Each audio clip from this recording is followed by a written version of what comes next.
Welcome to Sheet Leveler. My name is Lee and I'm here to show you how to easily rename a spreadsheet in Excel. To begin, let's take a look at a workbook with 4 sheets. You can see them at the bottom, and when a spreadsheet is added, Excel will automatically name it Sheet 1, Sheet 2, Sheet 3 and so on.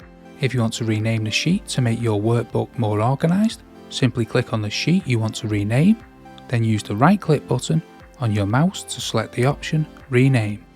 Excel will then highlight the original spreadsheet name, which will become editable, so you can type in the new name, for example, Names. Press enter or click anywhere within the workbook and you'll see the new spreadsheet name appear. If you're also interested in how to hide or unhide spreadsheets in a workbook, watch more video tutorials on how to work with spreadsheets in Excel. Check out the links in the description below. If you found this tutorial helpful, give us a like and watch other video tutorials by Sheet Leveler.